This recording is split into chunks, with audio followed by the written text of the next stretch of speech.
वज़ीराबाद में इमरान खान पर firing case की CTD समेत अहम इदारों ने तफ्तीश शुरू कर दी है। मरकज़ी मुल्ज़िम नवीद को लाहौर मुंतकिल कर दिया गया है। ज़राए के मुताबिक फायरिंग केस की तफ्तीश काउंटर टेररिज्म डिपार्टमेंट के सपुर्द कर दी गई है। मुल्ज़िम नवीद को चुंग में कायम CTD के सेल में पहुंचा दिया गया है। हमला आवर से किसी की मुलाकात न कराने के भी अहकाम जारी किए गए हैं।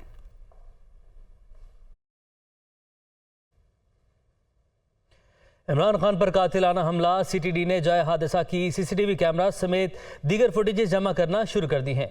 फायरिंग केस में JIT बनाना लाजमी है, ये भी कहा गया है। अभी आपको अपडेट कर रहे हैं, इमरान खान पर कातिलाना हमला हुआ और उसमें CTD ने जाए हादसा की CCTV कैमरा समेत दीगर फुटेजेस जमा करना शुरू कर दी हैं और फायरिंग केस में JIT बनाना भी लाजिम करार दिया गया है। इस हवाले से मज़ीद मालूमात हासिल करते हैं। मुजाहिद शेख हमारे साथ मौजूद हैं। मुजाहिद, कहिएगा किस तरीके से अब तफ्तीश आगे बढ़ाई जा रही है?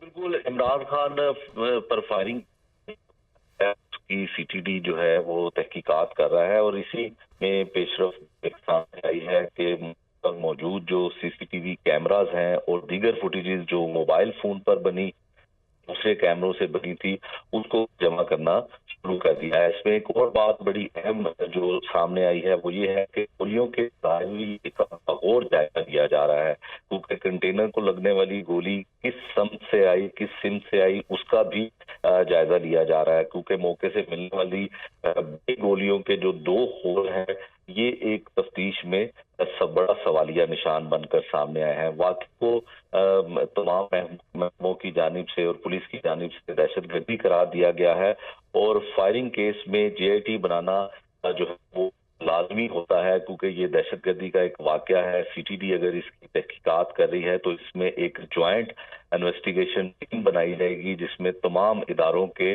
अरकान जो हैं इस JIT टीम के मेंबर होंगे। उसके हुकूमत की जानिब से भी इसका बाकायदा जो है वो ऐलान किया जाएगा। मुकदमा दर्ज ना होने की वजह से अभी कुछ चीजें ऐसी हैं कि पोस्टमार्टम रिपोर्ट जो जहांबाग होने वाला शख्स है उसकी पोस्टमार्टम रिपोर्ट आनी है और तहरीक इंसाफ के जो सरबराह हैं इमरान खान, उनका मेडिकल जो है वो करवाया जा रहा है। वो बहुत जरूरी है। 2 लोगों के मेडिकल जो होना बाकी है, उसके बाद मजीद इसकी तफ्तीश को आगे। ठीक है मुजाहिद शेख, आपने अपडेट किया, आपका शुक्रिया।